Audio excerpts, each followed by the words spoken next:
Hi there, my name is Nathan Usry. I'm a teacher at Taft Union High School. I teach Earth Science and Integrated Science. I'm here with Katie Burrows, who was a freshman with me last year. This year she's a sophomore, and we're going to do a bit of an interview on her impression of STEM PBL.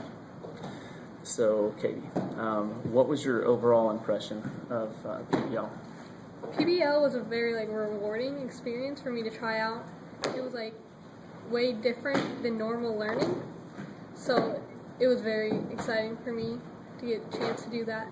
And I think if it was an everyday thing, or a week, because it takes a long time to get all the information, it would help kids a lot, because when you're just sitting there at a desk and people are giving you the information, it's really boring, and usually I just copy it off the screen. But when I have to find the information, it sticks with me. Okay, that's pretty honest.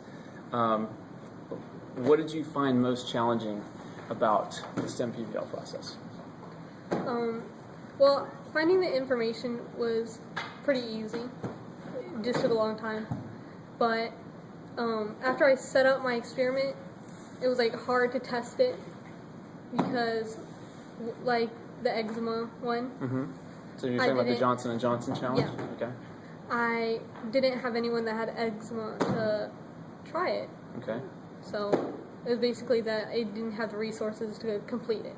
Now you actually had to create a skin moisturizer for that to kind of succeed it and to be able to feel your way through that problem, right? Yes. So what was the most difficult part of that? Because you were given parameters. You were told it has to be without steroids. It has to be, using natural supplements if you can. So what was your general impression of that specific project? Well, I kind of felt like scientists doing that, so it was really exciting. But finding all the stuff was really difficult, because I remember using fish oil in one. Okay.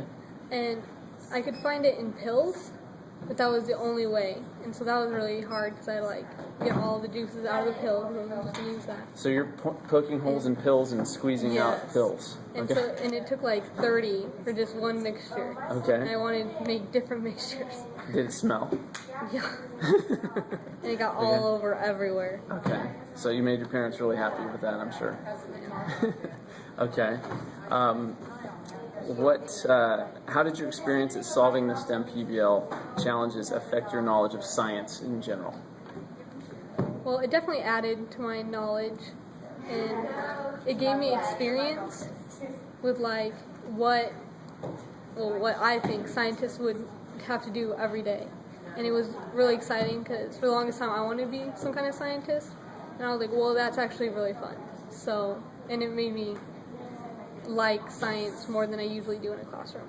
Okay, so it felt a lot less like a book exercise and more like something that was real. Okay, well that's cool. Let's see here. Do you feel more confident in your ability to solve complex problems as a result of participating in the STEM PBL challenge? Definitely.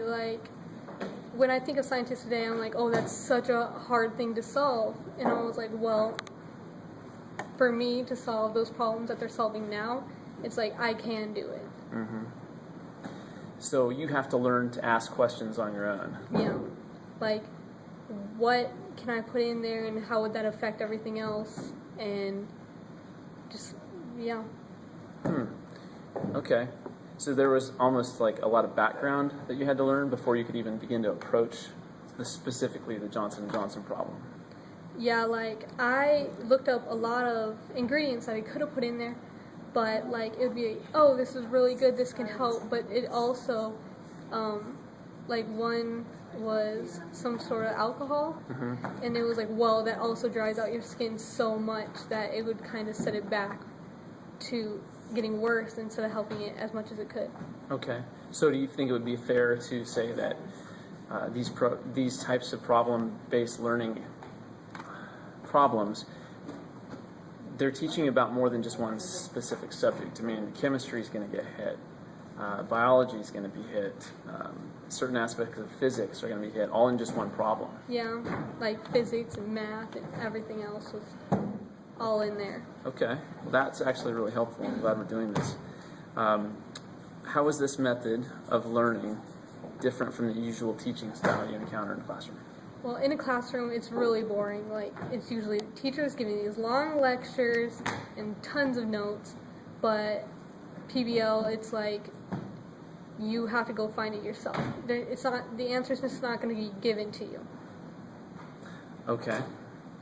All right. That's a tough question to answer from your perspective, and I'm certainly hoping that my class was not that way.